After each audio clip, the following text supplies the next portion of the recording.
दोस्तों, जगबंधु सरकार इस वक्त हमारे स्टूडियो में मौजूद हैं। आप सितारगंज की से 4 किलोमीटर दूरी पे आपका घर है, जो कि उत्तर प्रदेश में आता है। आप वहाँ से आए हैं।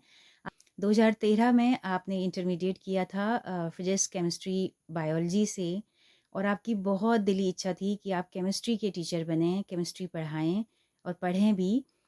और आपका इस वक़्त पे जो दिली तमन्ना है वो ये है कि बस किसी तरह से आप ग्रेजुएशन कर लें। आपको नौकरी का भी कोई ऐसा सपना नहीं है, बस एक धुन है कि मुझे ग्रेजुएशन करना है और मुझे केमिस्ट्री से करना है। और इसी की खोज में आप आए हैं उत्तराखंड मुक्त विश्वविद्यालय। और आप यहाँ पे जगह-जगह तमाम सारे बोर्ड पढ़ रहे थे, जगह-जगह पे नोटिस बोर्ड पढ़ रहे थे। तो मुझे लगा कि मैं बात करूँ, कुछ अगर मदद कर पाऊँ। तो बात करने पे मालूम चला कि एक बहुत ही दिलचस्प इंसान आप हैं और बहुत तमन्नाएँ आपकी थी पढ़ाई के हवाले से, हिस्से से, लेकिन आप वो सब पूरी नहीं कर पाए। तो मैं चाहती हूँ कि कुछ बातें आज दोस्तों आप सब के लिए भी देशबंधु जी जो बातें करें वो हम सब सुनें। देशबंधु जी, बहुत स्वागत है आपका। ये उत्तराखंड मुक्त विश्वविद्यालय का सामुदायिक रेडियो स्टेशन है, हेलो हल्द्वानी। तो हम आपको सुनना चाहते हैं आज। आपका स्वागत है। बताइए कि कैसे आना हुआ इस विश्वविद्यालय में? मैम वैसे तो इग्नू का नाम मैंने बहुत सुना है क्योंकि बहुत सारे ऐसे स्टूडेंट होते हैं जो पढ़ाई तो करते हैं पर पढ़ाई करते-करते कभी ऐसी स्थिति आ जाता है कि बीच में छोड़ना पड़ता है उनको।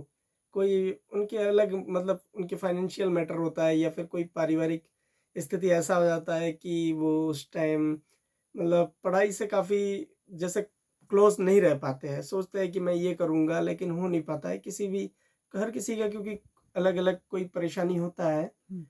तो नहीं कर पाते हैं। लेकिन मेरा मानना है कि हम अधिकतर ये देखते हैं ना कि जब हमने भी 10th किया या 12th किया, तो उस टाइम ये कंडीशन होता है ना उस टाइम ये ऐज क्योंकि उस टाइम लगभग 17-18 साल का ही ऐज होता है जब कोई बच्चा इंटर पास आउट होता है। तो वो उस टाइम सोच नहीं पाता है कि मैं करूँ तो करूँ क्या? क्योंकि उस टाइम मैच्योर भी नहीं होता है और उस टाइम ना कोई परिवार ऐसा भी होता है कि बच्चों को कहते हैं कि आप कोई काम सीख लीजिए, हाथ का काम सीख लीजिए। जैसे कोई मिस्त्री बनता है, तो कोई और भी बहुत सारे काम करते हैं, कोई फर्नीचर के काम में चला जाता है। मेरा मानना ये है कि अगर वहाँ पे उस टाइम अगर उसे कोई गाइड करने वाला मिल जाए और वो उस वक़्त अगर उस समय पैसों पे ध्यान ना देके, काम पे ध्यान ना देके, थोड़ा-सा बस थोड़ा-सा उसको अपने मतलब पढ़ाई पे थोड़ा-सा ध्यान देना पड़ता है कि कम से कम वो स्टूडेंट ग्रेजुएशन ज़रूर कर ले। और ग्रेजुएशन करने के बाद जब अगर वो पढ़ाई छोड़ भी देता है लेकिन उसकी एक ऐसी भी कंडीशन आएगा जब कोई काम सीखने जाता है या फिर कुछ सीखने जाएगा, जब वो अंदर से इतना मैच्योर हो जाएगा, जब उसकी एज 23-24 हो जाएगा तो अपने आप में उसके अंदर से इतना मतलब वो सक्षम हो जाएगा अगर वो स्टूडेंट पढ़ने में वाक़ई में सही है तो, फिर उसे सही लगेगा कि मैंने जो ग्रेजुएशन किया है, वास्तव में मैंने बहुत अच्छी चीज़ कर रखा है, तो उस समय बहुत सारे ऐसे फॉर्म निकलते हैं, क्योंकि उस टाइम उसके अंदर बिल्कुल जज़्बा होता है क्योंकि वो जब काम में निकल चुका होता है ना, उसके बाद वो सोचता है कि मुझे ज़िंदगी भर ऐसे ही फिर काम करना पड़ेगा। फिर उसके अंदर वो मैच्योरिटी उस टाइम पूरा परिपक्व हो जाता है अंदर से वो, जी। कि मैं बिल्कुल, अच्छी बात आप कह रहे हैं। देशबंधु जी, आपने जब 12वीं पास किया तो उसके बाद गैप हो गया आपकी पढ़ाई में, और उस दरमियान आपने कुछ कंपनियों में काम किया है। या क्या वजह रही पढ़ाई छोड़ने की? आप कॉलेज क्यों नहीं कर पाए? मैम उस टाइम थोड़ा-सा ये था कि मैं मतलब कॉलेज उस टाइम जा नहीं पाया। हुँ, थोड़ा फाइनेंशियल स्थिति मेरा बहुत ज़्यादा उस टाइम डाउन था। हुँ। तो मैंने सोचा कि कुछ मतलब जैसे अभी मैंने एक बात आप बोला अपने एक दोस्त का ज़िक्र कर रहे थे, ज़रा बताएँ उसके बारे में? मैम जैसे काफ़ी सारे फ्रेंड थे मेरे, हुँ, तो ये होता है ना जीवन में कि हम मतलब पढ़ते हैं तो जैसे कोई त्योहार वग़ैरह आता है, तो उस टाइम जो भी होता है 10th या 12th में तो वो सोचता है कि मैं थोड़ा बाहर ये मेले में जाऊँगा, यहाँ जाऊँगा, तो बहुत चीज़ मैंने देखा है अपने मतलब साथ वालों के साथ भी घूम के देखा है, तो बहुत सारी चीज़ ना ज़िंदगी में त्याग करना पड़ता है। हुँ, जब आप त्याग नहीं कर पाओगे तो नहीं हो पाता है। मैं भी अपने लाइफ़ में कुछ नहीं कर पाया और त्याग बहुत ज़रूरी है क्योंकि बहुत सारे ऐसे मोमेंट आते हैं लाइफ़ में कि उसको छोड़ना पड़ता है। अगर हर मोमेंट को आप एन्जॉय करोगे तो नहीं हो सकता कुछ भी। बिल्कुल। कुछ मोमेंट को छोड़ना पड़ता है फिर एन्जॉय के या घूमने के बहुत सारे ऐसे मोमेंट आएँगे कि ज़िंदगी में फिर पीछे मुड़ के नहीं देखना पड़ता है। लेकिन उस तो स्थिति से अगर एक बार हट जाते हैं, तो आपके दोस्त वेल सेटल्ड हैं हर जगह पे अभी? हाँ, सब सेटल ही है लगभग। एक तो हुँ, मेरा फ्रेंड एक बॉम्बे में है इस टाइम, हुँ, सीआईएसएफ में है। हुँ, तो बहुत सारी चीज़ें हैं, मैंने देखा है। वो भी दोराहाट जो इंजीनियरिंग कॉलेज है वहाँ से बीटेक किया था। हुँ, तो उसके बाद हाइट-वाइट सही था, हुँ, तो फिर सीआईएसएफ में उनका सिलेक्शन हो गया। जी। तो मैंने देखा है बहुत अभी सारी जो चीज़ें। पीएचडी जिन्होंने किया है उनके बारे में बताएँ? जिन्होंने पीएचडी किया है तो उन्होंने भी काफ़ी मतलब स्ट्रगल किया था अपने लाइफ में। हुँ, तो क्योंकि वो सब चीज़ें हमें देख के वो याद आता है कि वाक़ई में यार लाइफ में मतलब कुछ करने के लिए बहुत सारी चीज़ें त्याग करना पड़ता है, फिर ही सफलता हुँ, मिलता है। तो और ज़्यादा कुछ नहीं बोलूँगा मैं, अच्छा, तो बस ये दोस्त हाँ। आपके कहाँ हैं अभी? अमेरिका चले गए हैं कहा आपने? अमेरिका है इस टाइम। अच्छा, तो आपको फिर अंदर से एक चीज़ कचोटती है हमेशा कि यार मुझे अ, पढ़ना है। मेरे तो दोस्त नहीं, मेरे मतलब गुरुदेव है वो, मेरे को पढ़ाते भी थे। ओके, मेरे से सीनियर तो थे अब काफ़ी। ज़रा-सा ये बताएँ कि आज अ इस विश्वविद्यालय में आपका कैसे आना हुआ है? आपको करना क्या है यहाँ से? इस विश्वविद्यालय में मैंने ये देखा है कि काम के साथ-साथ आप अगर कोई काम भी करते हैं, तो काम के साथ-साथ आप इग्नू से मतलब पढ़ भी सकते हैं। इसमें ले रेगुलर आना नहीं पड़ता है। हुँ, जैसे एग्ज़ाम टाइम हो या फिर कोई भी जैसे कोई प्रैक्टिकल होता है, तो उसी टाइम डेट भी आ जाता है ऑनलाइन, तो उसी टाइम आना पड़ता है। कंटिन्यू आपको जैसे आप कॉलेज नहीं आ पाते हैं, तो कोई प्रॉब्लम नहीं है। हुँ, आप जो एग्ज़ाम डेट है या जो भी प्रैक्टिकल डेट होता है, तो उस टाइम आना पड़ता है। और उस टाइम आके इग्नू में आके आप आराम से अपने जो कोर्स, अपने जो सपने हैं, उसको साकार कर सकते हैं। हुँ। और तो काफ़ी अच्छा तो लगता है। आप इस विश्वविद्यालय को अ, देखते थे जब यहाँ से इस गुज़रते थे? विश्वविद्यालय को मैंने काफ़ी देखा है, मैंने बहुत बार इसके सामने से गया, गेट के सामने से, हुँ, तो मैं देखता था। तो क्योंकि नोएडा में मैं जब था, तो मैंने नोएडा में भी देखा था कि इग्नू मतलब विश्वविद्यालय है नोएडा में, क्योंकि इसके ब्रांचेज़ ना पूरे ऑल ओवर इंडिया में हर जगह है। हुँ, तो बहुत बड़ी संस्था है इग्नू। हुँ। इंदिरा गांधी ये ओपन यूनिवर्सिटी है, और ये उत्तराखंड का ओपन मुक्त विश्वविद्यालय है। बिल्कुल, बिल्कुल। ये वहाँ और से अटैच नहीं है, ये जी, स्वतंत्र है। ये स्वतंत्र है, वहाँ से हुँ, अटैच नहीं है, उत्तराखंड मुक्त विश्वविद्यालय है ये। हुँ, तो उत्तराखंड मुक्त विश्वविद्यालय की तरह ही इग्नू भी है, हुँ, वो भी काफ़ी बड़े स्तर में है पूरे ऑल ओवर इंडिया में। हुँ। तो कोई भी स्टूडेंट, मैं क्यों ना हूँ या कोई भी हो, जैसे पढ़ाई से अगर गैप हो जाता है, तो उनके लिए बहुत ही एक अच्छा-सा एक मतलब ऑप्शन है कि आप इग्नू मुक्त विश्वविद्यालय से या फिर उत्तराखंड जो उत्तराखंड के जो उत्तराखंड के स्टूडेंट हैं, तो उत्तराखंड के स्टूडेंट के लिए उत्तराखंड मुक्त विश्वविद्यालय उत्तराखंड में आपको हर जगह मिलेगा। और इसके संस्थान भी जो बड़े-बड़े डिग्री कॉलेज हैं, हुँ। वहाँ पे भी इसके छोटे-छोटे इकाई भी है। अच्छा, वहाँ पे भी तो आप कॉन्टैक्ट कर सकते हैं। काफ़ी उसके जानकारी बाद है जानकारी बहुत है आपको। उसके बाद आप आ सकते हैं इग्नू में। हुँ, तो क्योंकि डिग्री कॉलेज जितने भी हैं, मैंने उत्तराखंड में देखा है, तो हर डिग्री कॉलेज में लगभग इसकी छोटी-सी एक इकाई केंद्र खोल रखा है। स्टडी तो वहाँ सेंटर कहते जी, हैं उन्हें, उस अध्ययन केंद्र। जी, जी। हुँ। तो वहाँ से आप मतलब वहाँ पे भी जानकारी ले सकते हैं, और उत्तराखंड मुक्त विश्वविद्यालय से अपने सपनों को साकार कर सकते हैं। तो जीवन आपको क्या कौन-सा सपना साकार करना है ये मैं बताएँ? मेरे को आपको केमिस्ट्री से मैंने सोचा बीएससी करना है? केमिस्ट्री ऑनर्स, जैसे केमिस्ट्री मेरे को अच्छा लगता है बहुत। हाँ, तो मैंने सोचा कि केमिस्ट्री ऑनर्स से मतलब मेरे को पता करने आया था मैं कि सिर्फ़ केमिस्ट्री है कि नहीं। तो अच्छा। क्योंकि उसमें फिर कोई सब्जेक्ट ऐसा होता है कि ज़ूलॉजी भी होता है, बॉटनी भी होता है। हुँ। लेकिन मेरे को पता करना था कि केमिस्ट्री सब्जेक्ट है कि नहीं। तो केमिस्ट्री ऑनर्स से करना था, तो तो पता करने केमिस्ट्री आया था ऑनर्स मैं। तो नहीं है यहाँ पे, आपको तीनों ही विषय पढ़ने पड़ेंगे, अच्छा, अच्छा। ज़ूलॉजी, बॉटनी और केमिस्ट्री। अच्छा, तीनों है और तो इसमें। आपको और कुछ करने का मन नहीं है, बीए नहीं, करने नहीं, का मन मेरे को नहीं और है? कुछ मन नहीं है, क्योंकि मेरा अच्छा। जो बचपन से ही, मैं जब 10th किया, 12th किया, तो साइंस में ही मेरा ज़्यादा वो था। तो किसी कारणवश हो जाता है, मैं उसको वो नहीं करूँगा। जीवन में ये लाइफ स्टेज एनालिसिस है, हुँ, कभी भी पीछे मुड़ के मतलब जो हो गया सो हो हुँ। गया। और ये तो फिर ज़रूरी आप केमिस्ट्री में एडमिशन लें और ज़ूलॉजी, बॉटनी भी साथ में पढ़ लें, है जी, ना? जी, जी, ये हो देखते सकता है, हैं। 1 जनवरी से भी एडमिशन होने 1 हैं। जनवरी से, क्योंकि एडमिशन का आपने बताया था हाँ, जैसे कि सारी स्टार्ट होने प्रोसेस वाला है। ऑनलाइन है, आप अपना मोबाइल से घर बैठे फॉर्म भर सकते हैं। और ये अच्छी बात है कि आपके अंदर इतनी ललक है पढ़ने की, तो आप अभी अपना पिकअप चलाते हैं, तो वक़्त निकाल लेंगे आप पढ़ाई के लिए? निकाल लूँगा मैं, इसमें हाँ, थोड़ा-सा तो टाइम देना ही पड़ेगा। जैसे जी। मोबाइल में आजकल ऑनलाइन वगैरह आ जाता है, अब हर पढ़ना चीज़। आसान हो गया है ना पहले से? आसान हो गया है। पहले क्या होता था कि एक बुक्स लेने के लिए भी जाना पड़ता था, जो मार्केट की जो मेन शॉप होता था, जो बहुत ही पुरानी दुकानें, क्योंकि जो ग्रेजुएशन लेवल के बुक्स वो छोटे बुक शॉप में नहीं मिलता था। हुँ, हुँ। तो बड़े दुकानों में आना पड़ता था, तो उसके लिए पैसे भी। और आज के डेट में ऑनलाइन सब चीज़, नेटवर्क भी बढ़िया है हर जगह में। पहाड़ में हो, कहीं पे भी हो, देश के किसी भी कोने में हो, नेटवर्क की कोई प्रॉब्लम है नहीं। हुँ, थोड़ा-सा हिल स्टेशन में कुछ-कुछ जगह में है, ऐसा है जहाँ पे नेटवर्क की थोड़ा बहुत प्रॉब्लम है।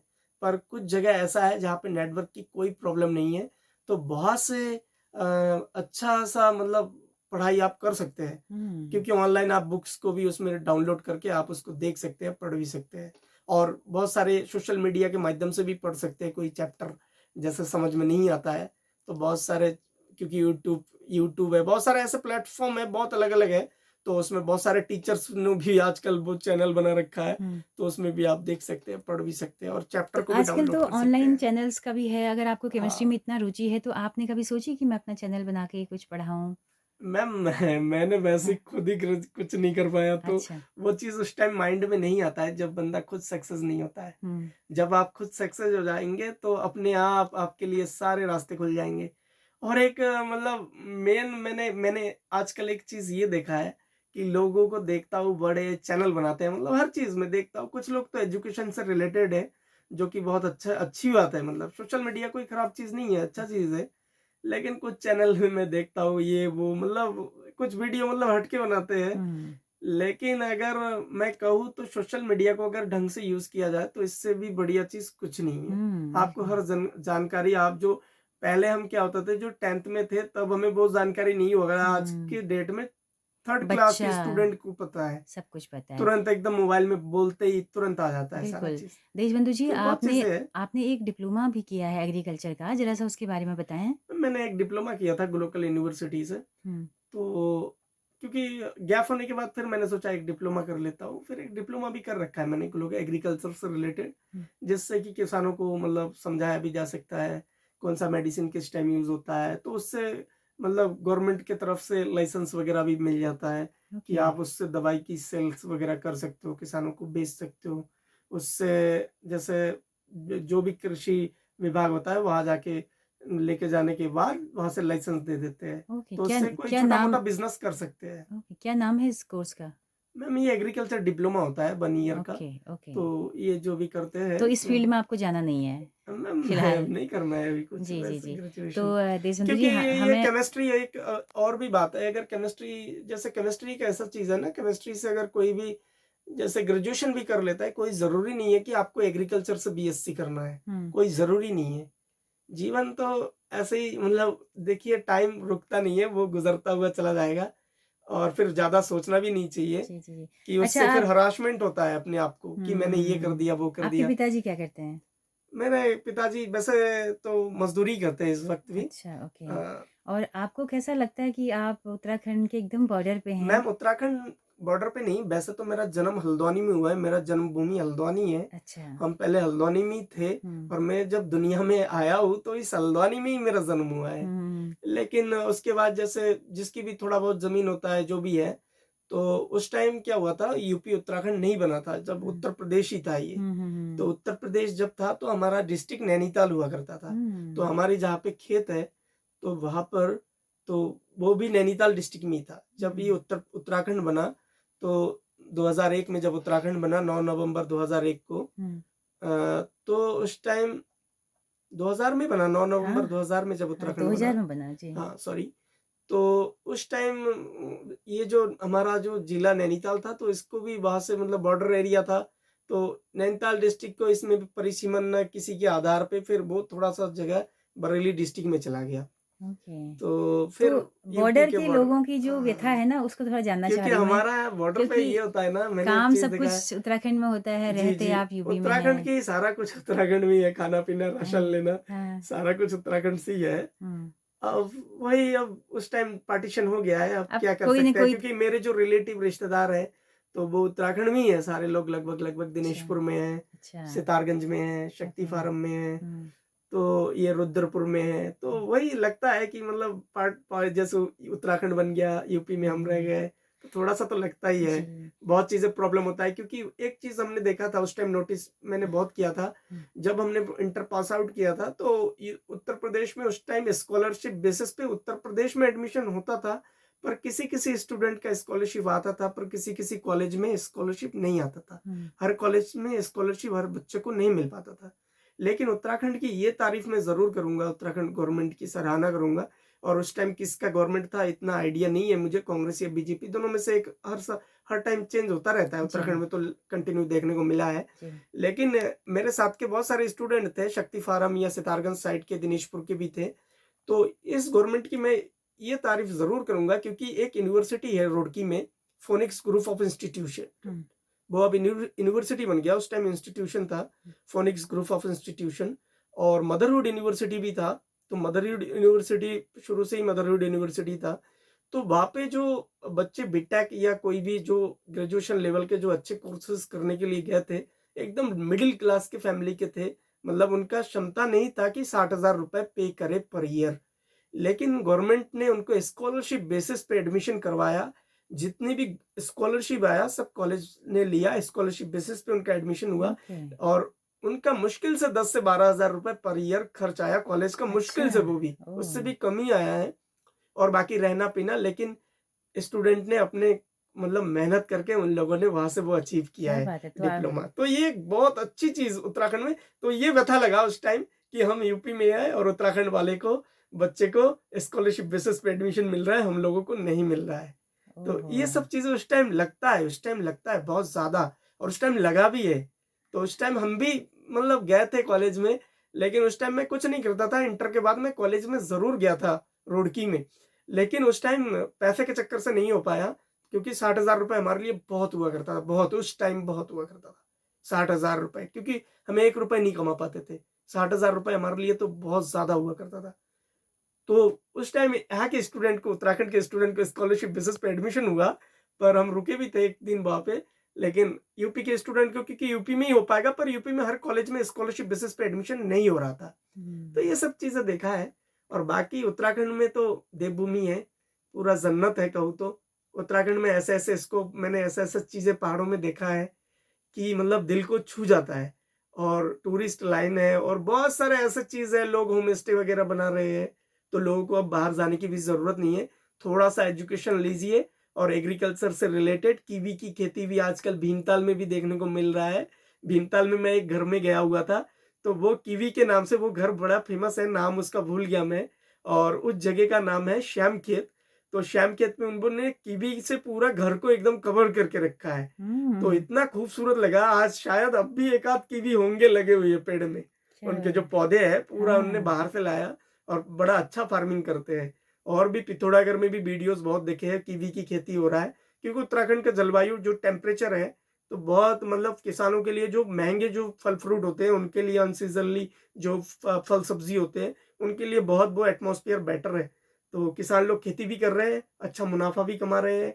और उस फसल जो सब्जी वगैरह है मंडी में ला रहे हैं, तो उनको अच्छा भाव मिल रहा है। जब ये, अगर मैं कहूँगा थोड़ा सा सब्जियों के नाम कहूँ, तो जैसे फूल गोभी वगैरह जब प्लेन साइड में तैयार होता है जनवरी फरवरी में, तो उस टाइम यहाँ पे, उससे पहले, जब उससे बहुत काफी पहले यहाँ पे तैयार हो जाता है, तो उस टाइम यहाँ के पहाड़ की सब्जियों का रेट बहुत मिलता है। अगर प्लेन की साइड में 5 एकड़ जमीन में जो सब्जी होता है, और मैं हिल स्टेशन की बात करूँ, तो वो सब्जी यहाँ पे थोड़े से जगह में तैयार कर देंगे, तो उससे ज्यादा मुनाफा कमा लेते हैं किसान लोग। तो थोड़ा-सा एजुकेशन, थोड़ा-सा आप, क्योंकि अच्छे-अच्छे फल फ्रूट की खेती कर सकते हैं। अब क्योंकि एप्पल की खेती भी ऐसे-ऐसे आने लग गए, अब प्लांट आने लग गए, जो भीमताल या फिर कहूँ जो नैनीताल या हिल स्टेशन जो भी है उत्तराखंड के, अब हर जगह होने लगा है। पहले क्योंकि चक्राता में होता था, देहरादून से आगे चक्राता पड़ता है, एक अच्छा हिल स्टेशन है, वहाँ पे टाइगर फॉल्स वगैरह भी है और आर्मी के कैंप वगैरह भी है। बर्फबारी बहुत ज़्यादा होता है चक्राता में। तो मैं जब फर्स्ट टाइम गया था, तो वहाँ पे मुझे एप्पल के पेड़ देखने को मिले थे। मैं हुँ। हिमाचल जा रहा था। वाह! तो एप्पल के पेड़ रोड के किनारे एक रेस्टोरेंट में देखने को मिला। तो चक्राता में काफ़ी खेती होता है। त्यूनी पड़ता है उत्तराखंड का लास्ट बॉर्डर टोन्स रिवर के किनारे, हुँ। जो कि यमुना का एक सहायक रिवर है। क्या और बात है! क्या जो कि बंदरपुछ ग्लेशियर से जिसकी उत्पत्ति होती है। अरे बाप और रे! वो टोन्स रिवर सीधा आता है, त्यूनी और रोहडू को डिवाइड कर देता है आगे की तरफ। त्यूनी एक जगह पड़ता है। तो त्यूनी से होता हुआ, त्यूनी उत्तराखंड में ही है, वहाँ पे भी एप्पल के बहुत बड़े-बड़े ऑर्चर्ड है और बहुत खेती होता है वहाँ पे। उनको अच्छे रेट भी मिलते हैं, क्योंकि उनका एप्पल सबसे पहले रोहडू से भी पहले तैयार हो जाता है। क्या बात है! तो एक रिवर है, वो रिवर की याद आ गया ना, टोन्स रिवर, जो कि उत्तराखंड और हिमाचल के बॉर्डर को डिवाइड करता है। क्या बात है! पूरा एकदम, जो कि कालसी पड़ता है विकासनगर से आगे, वो हुँ। कालसी में आके यमुना रिवर के साथ संगम बना देता है। और यमुना का जो सबसे बड़ा सहायक रिवर है वो टोन्स रिवर है। और फिर उसका पानी चला जाता है हरियाणा, दिल्ली होते हुए अच्छा, उत्तर प्रदेश आता है ये फिर। इतना सब तो प्रैक्टिकली बहुत चीज़ें हैं, घुमाऊँ तो वही जियोग्राफी याद आता है, पूरा जियोग्राफी है इस टाइम दिमाग के अंदर। तो आप रहे हैं काफ़ी, काफ़ी मतलब घूमा चक्राता हूँ, इलाके काम में काफ़ी दिन। चक्राता में, त्यूनी में काम काम किया मैंने। काम के सिलसिले में हाँ, रोहड़ू क्या में भी काम किया मैंने, त्यूनी में भी काम किया क्या मैंने। काम करते थे उस बताइए? टाइम काम करने चला गया था ऐसे सड़क ही। जो बनती है नहीं, उसमें नहीं, काम फलों है? का काम करने गया था मैं, फल-वूल का। अच्छा, तो बहुत चीज़ें तो देखा है उस टाइम, हर तरह का काम देखा है तभी आपको इतनी तो नॉलेज है। काफ़ी अच्छा लगता है, ये यही है किताबों बस। वाली नॉलेज नहीं है, ये प्रैक्टिकल नॉलेज है आपकी जो हुँ। बता रहे हैं। तो आपको बहुत प्रेम है ऐसा लग और रहा है उत्तराखंड उत्तराखंड से। में तो सबको पता ही है, विकासनगर में आप जाएँगे तो कितने बड़ा चाय का बागान है, बहुत हुँ, बड़ा। हुँ, देहरादून से जब आप कभी भी जाते हैं शिमला रोड में, हुँ, उसे शिमला रोड कहते हैं, शिमला बाईपास। तो वहाँ से अगर आप विकासनगर जाते हैं कालसी की तरफ, तो चाय के बागान बहुत बड़े हैं। हुँ, जैसे श्याम खेत में मैंने कभी नहीं सोचा भीमताल में भी चाय के बागान है, हुँ, तो भवाली में जाते हैं तो श्याम खेत में बहुत बड़ा बागान है। हुँ, तो बहुत सारी, क्योंकि यहाँ पे फैक्ट्री भी लगा दिया है, चाय की पत्ती भी तैयार होता है। हुँ। तो ये बहुत सारी चीज़ें हैं जीवन में, हर चीज़ जब देखते हैं तो अनुभव आता है कि ऐसा भी होता है। तो बस यही कुछ है, और एजुकेशन के लिए आप आइए उत्तराखंड मुक्त विश्वविद्यालय में, हर कोई आ सकता है, क्योंकि मैं ऐसा हूँ, तो और भी बहुत सारे ऐसे स्टूडेंट होंगे जिनको दिक्कत आया होगा शायद, तो हुँ, आके कर सकते हैं। ऐसा नहीं है कि कंटिन्यू आपको आना पड़ेगा, ऑनलाइन हुँ। भी क्लासेस कर सकते हैं आप आप। अच्छा कब तो से सोच रहे थे कि यहाँ जाना है और कितने दिन मैम लगे काफ़ी दिन यहाँ हो आने गया, में? मैंने कहा कि पता करूँ कि यहाँ पे एडमिशन का क्या प्रोसेस है, तो पता कर लेता हूँ, बस आपने ये मोबाइल दिमाग में पे आया। वेबसाइट वगैरह सर्च मोबाइल की? में एक बार देखा देखिए था मैंने, तो उस टाइम इसमें 2 टाइम होता है एडमिशन शायद। हाँ, ये आपको क्या अ, वेबसाइट से समझ में हाँ, आया? वेबसाइट में देखा तो उसमें शायद 2 टाइम होता है, उसमें बोल रहे थे कि ओके। 2 टाइम एडमिशन होता है। हुँ, एक होता है जब जैसे अगस्त में, जुलाई-अगस्त के टाइम होता है एक हुँ, सीज़न, हुँ। और एक समर सेशन होता है, एक विंटर सेशन विंटर होता है। सेशन 2 होता है इसमें। हुँ। तो बाकी इतना तो ही है। आपने वेबसाइट सर्च की होगी, तो आप थोड़ा-सा बताइए कि वेबसाइट में क्या बेहतर किया जाना चाहिए कि बच्चे को वहीं से सारा मालूम चल जाए? क्योंकि आजकल मोबाइल का समय मैम है, उसमें ये होता है कई ना, लोगों को इतना जैसे कि नहीं आ पाते हैं इतनी मैम दूर। डेली अपडेट में ये होना चाहिए, जैसे उत्तराखंड मुक्त विश्वविद्यालय की तरफ से ये ज़रूर करना चाहिए, हर चीज़ तो ऑनलाइन आ ही जाता है। हुँ, मेरे हिसाब से इनका एक ऐप होना चाहिए। इनका खुद का एक ऐप होना चाहिए उत्तराखंड मुक्त विश्वविद्यालय का। हुँ, और उस ऐप में ये होगा कि वो जो स्टूडेंट पढ़ेगा यहाँ पे वही ऐप को डाउनलोड करेगा, और वो ऐप बहुत काम करेगा आगे जाके। इनके लिए इनका एक अलग स्पेशल ऐप होना चाहिए कि उत्तराखंड मुक्त विश्वविद्यालय जो भी सेंटर है, उस सेंटर का एक ऐप होना चाहिए। और वो उस ऐप में ये होगा कि उस ऐप में जब हल्द्वानी ये सेंटर है, तो जब स्टूडेंट हल्द्वानी सर्च करेगा उसमें, तो हल्द्वानी का जितने भी क्लासेस है, जो भी है कि इस प्रैक्टिकल ये डेट पे होगा, ये प्रैक्टिकल इस डेट पे होगा, इस डेट में, वो उनको तुरंत पता लगे। ऐसा नहीं, क्योंकि जो ऑनलाइन डाल के रखते हैं ना, तो वो काफ़ी पुराना हो जाता है, तो स्टूडेंट अचानक से समझ नहीं पाता है कि हाँ, ये कब का है और ये क्या है। ओके। रियली मतलब एकदम जो अपडेट है, एकदम करंट वाला, वो मतलब उतना मिल नहीं पाता है मेरे हुँ, हिसाब हुँ, से। हुँ, तो हुँ। इनका एक उत्तराखंड मुक्त विश्वविद्यालय का एक ऐप खुद का होना चाहिए, और जिसको फिर स्टूडेंट डाउनलोड करेगा, और उसमें जो भी उत्तराखंड में जहाँ पे भी जो भी कॉलेज है, जहाँ सेंटर है, सेंटर को खाली लिखेगा उसमें, तो उसमें अपने आप आ जाएगा कि यहाँ पे इस डेट में ये होना है, इस सब्जेक्ट का, और इस डेट में ये होना है। तो एक ऐप होता तो बढ़िया होता। बाकी तो बिल्कुल। देशबंधु जी हमें बहुत अच्छा लग रहा है आपको सुनते हुए और थोड़ा-सा ये बताइए आज आप उत्तराखंड मुक्त विश्वविद्यालय के रेडियो स्टेशन में आए हैं और आप तो काशीपुर के ज्ञानार्थी विश्वविद्यालय में भी गए थे आप जी, जी, कि मैं आप आपको नाम भी बताया। तो बीजेएमसी करने के ज्ञानार्थी लिए विश्वविद्यालय अच्छा है काशीपुर का। हाँ, तो बीजीएमसी का कोर्स है, तो एमजीएमसी का उसमें कोर्सेज़ तो है। आप ये कोर्स करना चाह रहे थे? तो मैंने एक बार सोचा, क्योंकि मेरे को थोड़ा-सा ना जैसे बोलने का मतलब अच्छा शौक लगता है, जैसे रेडियो जॉकी वगैरह देखता हूँ, हुँ, जैसे रेडियो जॉकी बनते हैं लोग, हुँ। तो मुझे थोड़ा-सा अच्छा लगा, मतलब लगता था उस टाइम मन में। तो फिर आपने तो क्यों नहीं किया? अच्छा तो फ़ीस ज़्यादा मैं फ़ीस फीस-वीस थी। बहुत था, तो मैंने सोचा कि यहाँ से हो जाएगा, लेकिन तो यहाँ से तो आप बी एमजेएमसी हमारे वहाँ से यहाँ से फिर मैंने मोबाइल में सर्च किया मैम, हुँ, तो मोबाइल में ये दिखा रहा था कि यहाँ पे बीजीएमसी का कोर्सेज़ नहीं है। यहाँ हुँ, पे जो ग्रेजुएट स्टूडेंट है, तो वो एमजीएमसी का कर सकता है, वो हाँ। है यहाँ पे अवेलेबल। लेकिन यहाँ पे तो अभी एक डिप्लोमा कोर्स शुरू हुआ है, उसको आप कर सकते हो, 12वीं पास वालों के लिए है अच्छा, पत्रकारिता में, अच्छा तो मैम, उसको आप ज़रूर करिएगा यहाँ पर। थैंक और यू। यहाँ पे सामुदायिक रेडियो का भी एक कोर्स चलता है, वीडियो एडिटिंग का भी कोर्स है, तो इस हुँ। तरह के वोकेशनल कोर्सेज़ भी यहाँ पर हैं। तो हम चाहेंगे कि आप बीएससी तो करें ही, लेकिन साथ में पत्रकारिता का कोर्स भी ज़रूर करें और आपका जो आरजे बनने का या पत्रकार बनने का जो सपना है, वो भी पूरा हो। तो आप इस वक़्त पे आरजे हैं यहाँ पर, खुद को मान के चलिए क्योंकि ये सामुदायिक रेडियो है। तो आप आज के आरजे हैं, तो आरजे बनकर आप क्या कहना चाहेंगे आज हल्द्वानी वालों के लिए? हल्द्वानी के लिए मैं कहना चाहूँगा कि ये जो उत्तराखंड मुक्त विश्वविद्यालय है ना, ये आपको ऐसे मतलब जो होनहार स्टूडेंट या जो मतलब लाइफ में कभी कोई उनको प्रॉब्लम हो चुका है, तो वो यागर हल्द्वानी मुक्त विश्वविद्यालय में एक बार आते हैं और यहाँ पे ना मतलब ज़िंदगी को सँवरने का, ज़िंदगी को नए मोड़ पे ले जाने का एक बहुत ही सुनहरा मतलब आप लोगों के लिए हल्द्वानी में एक उत्तराखंड मुक्त विश्वविद्यालय एक एक उसके तरह कार्य करेगा, एक जिसे कहते हैं एक अमृत, कहूँ तो मैं एक अमृत की तरह कार्य करेगा और एक आपके लाइफ को इतने मतलब ऊंचाइयों पे ले जा सकता है कि आप सोच नहीं सकते हैं, क्योंकि जो घर के पास होता है ना, लोग उसको अक्सर केयर नहीं करते, समझ नहीं पाते कि हुँ। है क्या चीज़ ये। क्योंकि आप इन विश्व डिग्री कॉलेज में जाएँगे तो वहाँ पे बहुत सारे और भी प्रोसेस है, वो टोटल कंप्लीट करना पड़ता है और काम के साथ-साथ अगर आप अपनी ऊँचाइयों को मतलब पाना चाहते हैं, तो मैं तो कहूँगा कि आप एक बार आइए उत्तराखंड मुक्त विश्वविद्यालय में, तो हुँ, आपको यहाँ से ऊँचाई की नई उड़ानें मतलब पकड़ने का मौका मिलेगा। तो जी, आप काफ़ी आगे तक जा सकते जी। हैं। इसके तो बहुत अच्छी बात आपने कही। इसके अलावा हल्द्वानी वाले जो हमारे श्रोता हैं, जो सुन रहे हैं, उनके लिए क्या कहना चाहेंगे? कैसा लगता है आपको हल्द्वानी? बहुत म तेज़ी से उभरता हुआ मैं शहर हल्द्वानी है। को बताना चाहता हूँ, हल्द्वानी हल्द्वानी इतना डेवलप कर चुका है कि मैं जैसे उत्तराखंड के अंदर हर किसी के मन के ज़हन में होता है कि हम अगर गवर्नमेंट जॉब कर रहे हैं, तो हमारा घर देहरादून में कोई प्लॉट खरीदता है, जैसे गढ़वाल के साइड के लोग, या फिर मैं इधर के कुमाऊँ की बात करूँ, तो कुमाऊँ में जो हर कोई सोचता है कि कुमाऊँ का जो प्रवेश द्वार हल्द्वानी है, तो हल्द्वानी में मेरा एक घर हो। पर हल्द्वानी इतना डेवलप कर रहा है दिन-ब-दिन, कॉलेजेस से लेके हर चीज़ में हल्द्वानी बहुत आगे है, बहुत। क्योंकि हल्द्वानी में मैंने देखा है अक्सर जो भी बाहर से आते हैं, तो लगभग यहाँ पे ही बसने का प्लान करते हैं कि हम हल्द्वानी में ही रहें। इतना सुंदर वेदर है यहाँ का, चारों तरफ पहाड़ है, लगभग 2 साइड में तो ज़्यादा है पहाड़। और जब आप कभी भी हल्द्वानी से काठगोदाम की तरफ जाएँगे, तो आपको मौसम अपने आप पता लगेगा कि यहाँ की एटमॉस्फियर, क्योंकि अभी थोड़ा-सा मैं बताना चाहूँगा वेदर के बारे में कहूँ तो कोहरा बहुत ज़्यादा गिरता है प्लेन साइड में। आप ज़्यादा नहीं रुद्रपुर चले जाएँगे तो आपको बहुत ज़्यादा फॉग मिलेगा रोड में। लेकिन अगर आप हल्द्वानी में जैसे-जैसे एंटर करेंगे, आप लाल कुआँ क्रॉस करेंगे, 10 किलोमीटर जब आप ऊपर आ जाएँगे, तब आप हल्द्वानी को ऐसा लगेगा कि हम दूसरी दुनिया में आ गए। और जब आप हिल स्टेशन में ऊपर चढ़ेंगे, वहाँ पे तो कोहरा पड़ता ही नहीं है, बिल्कुल हुँ, साफ।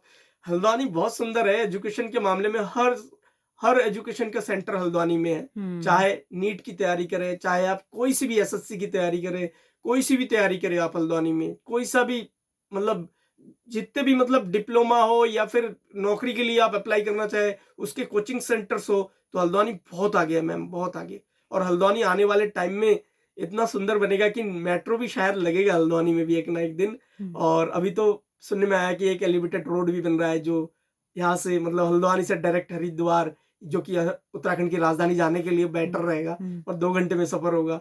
तो एक अच्छा मतलब जब रोड बनेगा तो और ज़्यादा डेवलप हो जाएगा और एलिवेटेड रोड बनेगा, बिल्कुल जानवर उसके नीचे से जंगल के इस पार से उस पार जा सके। तो हुँ। बहुत सारी चीज़ें हैं जो कि हल्द्वानी में देखने को मिलेगा और मेट्रो भी ज़रूर लगेगा हल्द्वानी में आने वाले समय में, जी। जब हम क्योंकि कुछ नई चीज़ पाते हैं हाँ, ना, तो बहुत सारी छोटी-छोटी चीज़ों को हम खो रहे होते हैं। जी मैम। आपको क्या लगता है हल्द्वानी इस वक़्त पे क्या चीज़ें खो रहा है? पिछले 4-5 सालों से जिस तरह से बहुत सारे सड़कों के किनारे के जो पेड़ कट गए हैं, बहुत बूढ़े-बूढ़े पेड़ थे, बहुत सालों पुराने। लगता है कि बहुत कुछ ज़रूरी मैम चीज़ें खो रहे हैं मैम हम। मैं एक तो देखिए, कहीं पे भी विकास होता है, कहीं पे भी डेवलपमेंट होता है, तो रोड की चौड़ीकरण होता है, तो बहुत सारे ऐसे भी दिक्कत आता है कि रोड के किनारे की अगर बात करूँ तो बहुत सारे पेड़ों को ऐसा नहीं है कि एडजस्ट करके उनको दूसरी जगह शिफ्टिंग भी किया गया है, लेकिन बहुत सारे पेड़ काटे भी गए हैं, तो इसके बारे में मैं उतना कुछ नहीं बोलना चाहता जी, जी, कि जी। किस पर्पज़ से काटा गया है वो हाँ। पेड़। मैं उतना क्योंकि जानकारी नहीं है मुझे, हुँ, क्योंकि गवर्नमेंट का कुछ नियम होगा, पर मुझे हुँ। पता नहीं है कि क्या नियम है, कि जी। किस लिए काटे मतलब गए हैं। बहुत पुराने सारे मतलब पेड़ काटे गए हैं, किस हाँ। लिए काटे गए हैं नहीं, इसके सड़क के लिए ही काटे हाँ। गए हैं। सड़क और चौड़ी करने के लिए ही काटे सड़क गए हैं। चौड़ीकरण के लिए, विकास को नया मतलब गति देने के लिए रोड की हाँ, चौड़ीकरण हो, मतलब जिससे मैं कि ये जानना चाह रही हल्द्वानी थी कि सुंदर लगे, ट्रैफिक कम हो। हाँ, तो बहुत सुंदर सारी से ज़्यादा चीज़ें ये हैं। है कि जो ट्रैफ़िक का दबाव है वो कम हो। ट्रैफिक क्योंकि हल्द्वानी के अंदर सिटी के अंदर बहुत ज़्यादा ट्रैफिक होता था पहले, जब बाईपास उतना मतलब सुंदर हुँ, नहीं था। क्योंकि अब हुँ, बाईपास था पहले भी, लेकिन सुंदर नहीं था। लेकिन अब जब फ्लाईओवर बन गया हल्द्वानी नैनीताल बाईपास के लिए, जो काठगोदाम के लिए, तो हुँ, उसके बाद ट्रैफिक बहुत ज़्यादा कम हो गया है और हल्द्वानी बहुत सुंदर हो गया है। जो उत्तराखंड की जो जो छोलिया नृत्य हो, या फिर उत्तराखंड की जो संस्कृति हो, या फिर उत्तराखंड की जो सांस्कृतिक कार्यक्रम हो, या फिर सांस्कृतिक जो पहनावा हो, तो उनको भी मैंने देखा है काठगोदाम की तरफ रोडवेज के साइड में जो पेंटिंग बनाया गया है, दीवारों जो भी में। दीवारों में बनाया गया है, तो इतना खूबसूरत लगता है। उस टाइम रियली ऐसा महसूस होता है कि हम दूसरे किसी जगह में आ चुके हैं। फ़ील होता है वहाँ पे जाके। क्या तो बात ये है! तो सराहनीय कार्य है, इसके बारे में मैं बहुत ज़्यादा तारीफ़ करूँगा। हल्द्वानी में के जो भी यहाँ के लीडर्स हो या फिर जो भी हो, मैं बहुत ज़्यादा उनको एप्रिशिएट करूँगा कि इतनी सुंदर व्यवस्था किया है कि वहाँ से मतलब लगता है, देखिए डेवलपमेंट के समय होता है ऐसा कि विकास करने जाएँगे तो कुछ अड़चनें आता है, कोई हुँ, बहुत दिक्कतें आता है, लेकिन हुँ, सुंदर इतना हो गया है कि सौंदर्यीकरण इतना हो गया, अगर कोई जयपुर से, जैसे हल्द्वानी में अभी बहुत बसें चलता है टूर एंड ट्रेवल्स का, हुँ, बाहर से आते हैं तो बहुत ज़्यादा, मैंने कभी सोचा नहीं कि इतने बस, ऐसा लगता है कि इतने बसेस आते हैं कि प्राइवेट बसों से, गवर्नमेंट बसों से, रोडवेज से ज़्यादा प्राइवेट बसेस है और लग्ज़री अच्छे-अच्छे बसेस हैं। हुँ, तो टूरिस्ट आ रहे हैं क्योंकि हल्द्वानी में इसीलिए आ रहे हैं कि मतलब इतना सुंदर हो चुका है, इतना बढ़िया व्यवस्था है, ऊपर के भी इतना सुंदर व्यवस्था है कि टूरिस्ट जो आते हैं, क्योंकि टूरिस्ट के ऊपर निर्भर है बहुत सारी चीज़ें उत्तराखंड हुँ, का। तो हुँ। टूरिस्ट बहुत आते हैं, जयपुर इकोनॉमी यहाँ की इकोनॉमी को बहुत ज़्यादा गति देता है। जी, तो तो बाहर से जो टूरिस्ट आते हैं, जयपुर कहूँ, हिमाचल कहूँ या फिर पंजाब कहूँ हुँ, या फिर बिहार कहूँ, काफ़ी दूर-दूर से डायरेक्ट बस की सर्विस है हल्द्वानी से। तो ये भी एक मतलब अच्छी चीज़ है, देखने जी, को मिलता है। जी, जी। तो बहुत ज़्यादा, जैसे देहरादून में जितने बसेस आते हैं, आता है प्राइवेट बसेस, उतना मुझे लगता है हल्द्वानी में भी आने लगे आने हैं। लगे और हैं। मोस्टली बाबा कैची धाम की यात्रा के लिए बहुत ज़्यादा आते हैं। मैंने उनके बहुत सारे हुँ, टूरिस्टों से बात किया है, तो हमसे हुँ, पूछते हैं कि कहाँ कैची धाम कितना रह गया है सर? तो हम उस टाइम बताते हैं कि थोड़ा-सा दूर है। तो कैची धाम के लिए कितना ज़्यादा दूर-दूर से आते हैं। तो जी। एक मतलब तो भक्ति का केंद्र है। देशबंधु जी आपके पास बहुत सारी बातें हैं बताने के लिए और आपका मन भी है कि आप कहें अच्छे किस्सा-गो भी हैं आप। आपने हमारे लिए इतना वक़्त दिया, इतनी सारी बातें की हमारे सुनने वालों के लिए, देखने वालों के लिए, विश्वविद्यालय के हवाले से भी बहुत सारी चीज़ें आपने बताई। आपका बहुत-बहुत शुक्रिया। धन्यवाद मैम। जी, जी। Thank you ma'am. तो दोस्तों देशबंधु जी से बातचीत आपको कैसे लगी ज़रूर बताइएगा और कहीं न कहीं अगर आपका भी सपना पूरा ना हुआ हो बचपन का और आर्थिक अभावों की वजह से, तो आप भी ज़रूर इस बातचीत को ज़रूर एप्रिशिएट करेंगे। तो अपना फीडबैक दीजिएगा। हेलो हल्द्वानी का फेसबुक पेज है, यूट्यूब चैनल है और हमारा ऐप है। आप अपने प्ले स्टोर पे जाके मोबाइल से हमारे ऐप को इंस्टॉल करके देश और दुनिया में कहीं भी रेडियो स्टेशन सुन सकते हैं। तो देशबंधु जी के साथ में अपनी रेडियो मित्र सुनीता भास्कर को दीजिए इजाज़त। नमस्कार।